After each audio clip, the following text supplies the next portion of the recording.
Chapter 28. Back at the gathering place.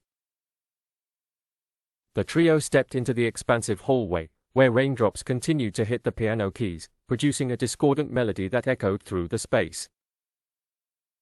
After a physically and mentally draining ordeal, Kevin sank into a nearby wooden chair, letting the tension melt as he rested. "All right, that's a good idea. Let's rest for a bit," Steve said. "Then we'll head back down to the ground floor. I think we need to find another way out, rather than risking the basement again." "Definitely," Kevin shuddered at the thought. "I never want to go back into that basement again." "Let me check the map, maybe we missed something," Steve said, pulling his phone from his pocket. His fingers fumbled as he unlocked the screen, but frustration washed over him when he realized his phone had died. "Battery's dead," Steve muttered. "We'll have to check the map by the lift downstairs, there's got to be another way out." Kevin's face lit up. "I think I know a way out. Remember when I tried to climb through that window when we first got here? It was tight, but if Dave hadn't stopped me, I would have made it through." He paused, watching their reactions. "I can squeeze through first. Then, Steve, you can help pass Tanya to me. Once she's through, you can climb out after her." Kevin's voice rose with excitement. "It's worth a shot, right?" Tanya and Steve exchanged a glance. "It could work," Steve said. "What have we got to lose? What do you think, Tanya?" Tanya shrugged. "Pass the parcel," she joked. "But seriously, if you think you can get me through that window, then yeah, it's worth a try." Kevin felt a surge of relief. This was it, they were finally getting out of Crowley Asylum. He let out a deep sigh and smiled. "I don't know about you guys, but I'm making it official. This is my last paranormal investigation. I'm retiring." They all nodded in agreement. "Couldn't agree more," Steve said. Kevin's smile faded into a wince as sharp pain shot through his leg muscles. He began to rub them, massaging away the tightness. He couldn't let them seize up now. Steve's attention was distracted by a glinting on a nearby table. Intrigued, he stood up and walked over and found an old silver pocket watch. A smile tugged at his lips as he picked it up, bringing it close. He flipped it open, revealing a small photograph of a woman from the late 1800s, her dark hair styled elegantly, wearing a lace-collared dress, with a faint smile and dark, contemplative eyes frozen in time. He wondered who the lady in the photograph had been. Gently, he placed the pocket watch back on the table. Suddenly, he felt something warm and wet splash on him. The rain must be leaking through the ceiling, he thought. Another droplet, warm against his skin. He raised his hand to catch it. Glancing at his hand, confusion rippled across his face. The droplet gleamed a deep, unsettling crimson. Not water. Blood. Steve's gaze drifted upward, drawn to a dark red patch spreading across the ceiling. Tiny droplets of blood began to fall, pattering like a macabre rain. Suddenly, without warning, the ceiling erupted, unleashing a savage flood of blood that crashed down like a crimson tsunami, pouring forth with horrific, unstoppable momentum. He was instantly drenched, head to toe, every pore and fiber of his clothing saturated with warm, metallic-smelling blood. The shock was so immediate and overwhelming that sound died in his throat. His mouth hung open in a perfect O of pure, primal terror. Palms raised. Fingers splayed. Frozen. Blood dripped and pooled, running in rivulets down his face and into his open mouth. Steve slowly looked down in shock. Dark blood covered him, flowing down and forming a large puddle around him. He looked up at Kevin, his face still contorted in horror. He tried to utter a word, but no sound emerged, his throat seized, strangled by terror. Kevin merely glanced at Steve, a hint of confusion crossing his face. He saw nothing unusual. To him, Steve appeared entirely normal. "What did you find on the table?" Kevin asked, curious. Steve slowly glanced down at himself once more. Dry. Perfectly dry. No blood. Steve pulled a chair over and sat down quickly, determined to act as if nothing unusual had just occurred. It was all in his mind, he reassured himself. It hadn't happened. Nothing. He finally replied. Kevin glanced over at Steve again, offering a nod and a reassuring smile. Steve returned the gesture, maintaining a calm demeanor while hiding the shock he felt inside. They both sat quietly in the dim light, each lost in their own thoughts. Tanya stepped cautiously toward the radiator, the place where she had sensed the presence of the spirit child earlier. She reached out, her fingers brushing lightly over the cold, rusted metal, the chill biting into her skin. Closing her eyes, she exhaled slowly, centering her energy and focusing her mind, as she reached out with every ounce of her being. She had to help the poor child find peace, to guide him safely to the other side. Her mind focused, her heart open. "It's time to move on. You don't belong here anymore," she whispered. Instead, she felt an unsettling presence. A chill crept through her. Suddenly, a small hand tugged at her finger, jerking her from her thoughts. Her eyes snapped open, and horror gripped her as she looked down. Before her stood a child, but not just any child. This one was horrifyingly burnt. The skin was charred and blistered, blackened patches covering his once innocent face. The flesh appeared raw and weeping in places, with deep fissures that exposed angry red tissue beneath. His lips were cracked and swollen, revealing the glistening remnants of blood that had pooled within the crevices, and his hollow eye sockets were devoid of any expression or life. The emptiness of his gaze sent a wave of dread through Tanya, as she looked into the two deep black holes, where eyes once filled. "Will you be my mummy?" it asked in an innocent little voice that contrasted sharply with its horrific appearance. Tanya recoiled instinctively, pulling her hand away as a chill of terror coursed through her. The child suddenly disappeared, leaving Tanya frozen in place. Chapter 29, Puppet on a String. Kevin, feeling a bit more rested, noticed his legs were still stiff but less painful. He was ready to leave this madhouse. "Shall we go?" he asked, snapping Steve out of his thoughts. "Yeah, definitely time to go," Steve replied, the gruesome blood scene still fresh in his mind. They both stood and turned to Tanya. "We're going now, Tanya," Steve said. Tanya stood not far from the archway of the door, her head hung low, her face obscured by her hair. She swayed back and forth, like a reed bending in the wind. "Tanya?" Steve called out. The only reply was the faint patter of rain against the windows, mingling with the discordant clink of raindrops hitting the old piano keys, each note hauntingly hanging in the air. "Tanya," he repeated, concern creeping into his voice. "It's here," she gasped, her voice strained with pain. Tanya felt an overwhelming force invade her, a cold energy seeping into her body, clawing for control. It was a spiritual invasion. It failed earlier, but now it was much stronger. A shroud of darkness descended upon her, and she could no longer see her surroundings. Kevin and Steve, and the room faded into an impenetrable blackness. It felt as though her mind had been entombed, imprisoned. "Tanya?" Steve's voice grew faint, as if the volume had been suddenly turned down.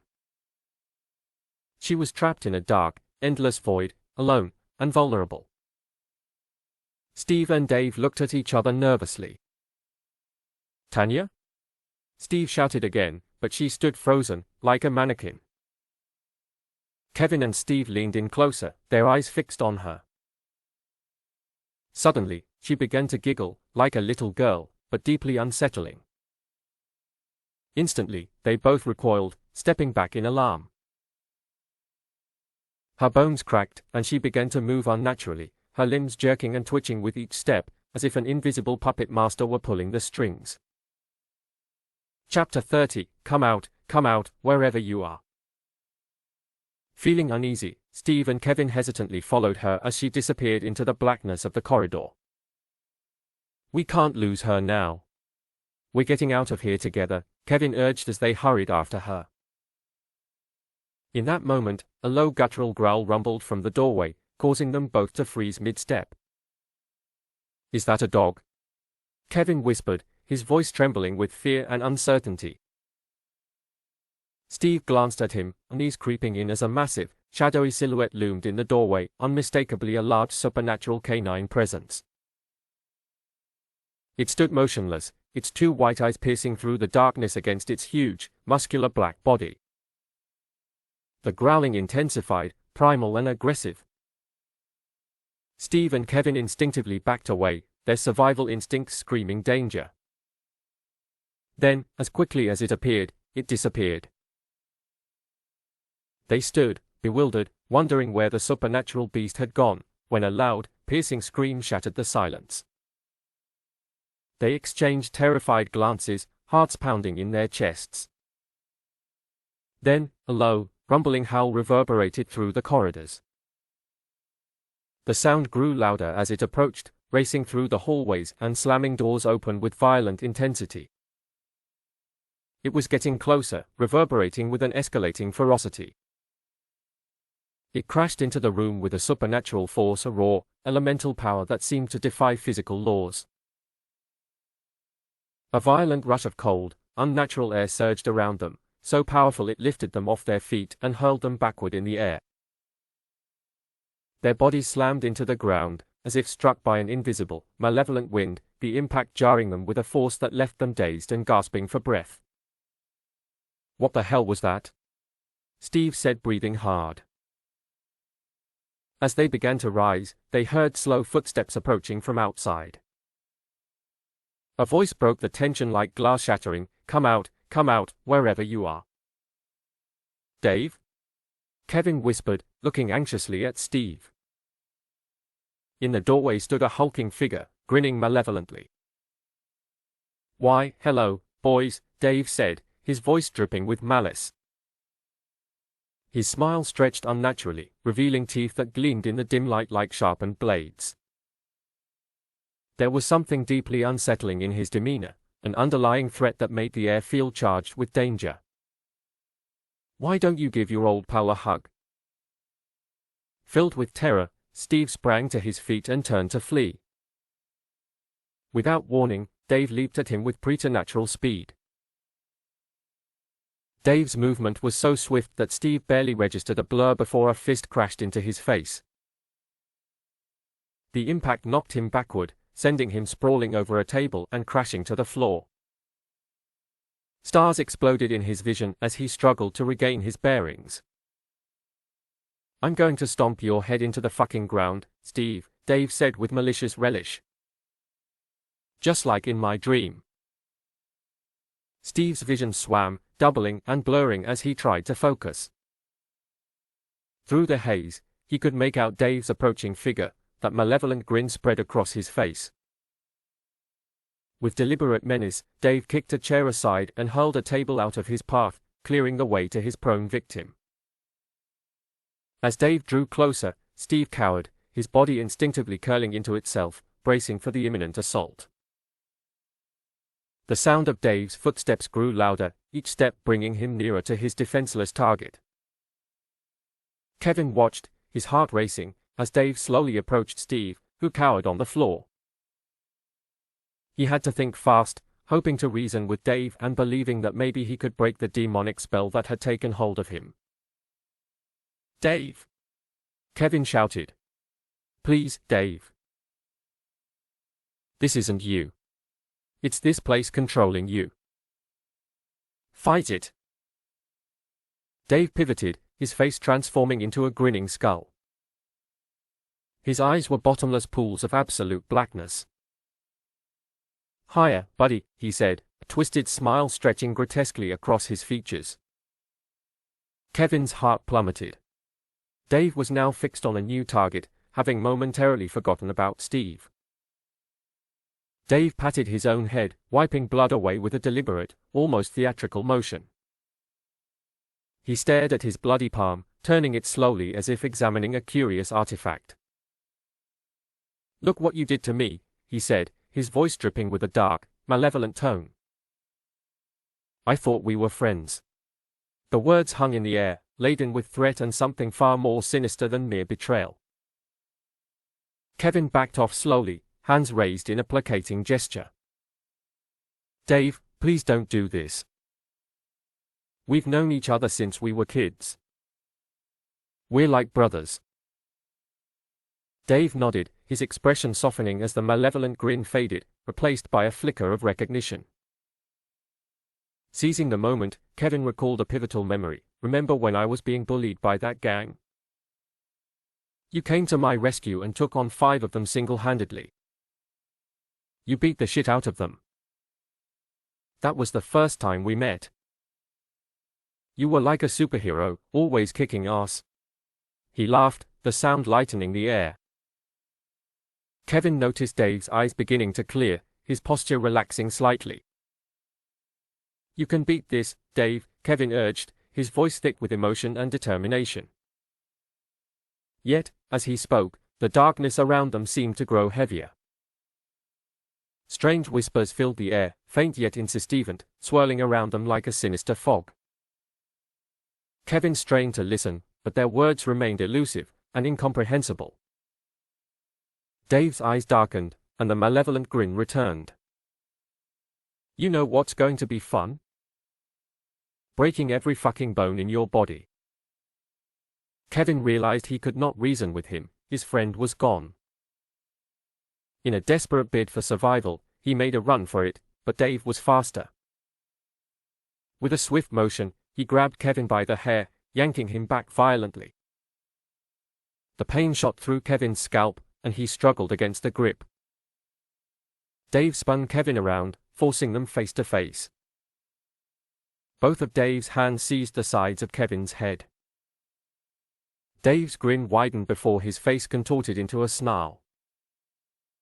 He lunged forward, sinking his teeth into Kevin's cheek, tearing away flesh and spitting it out with a maniacal laugh.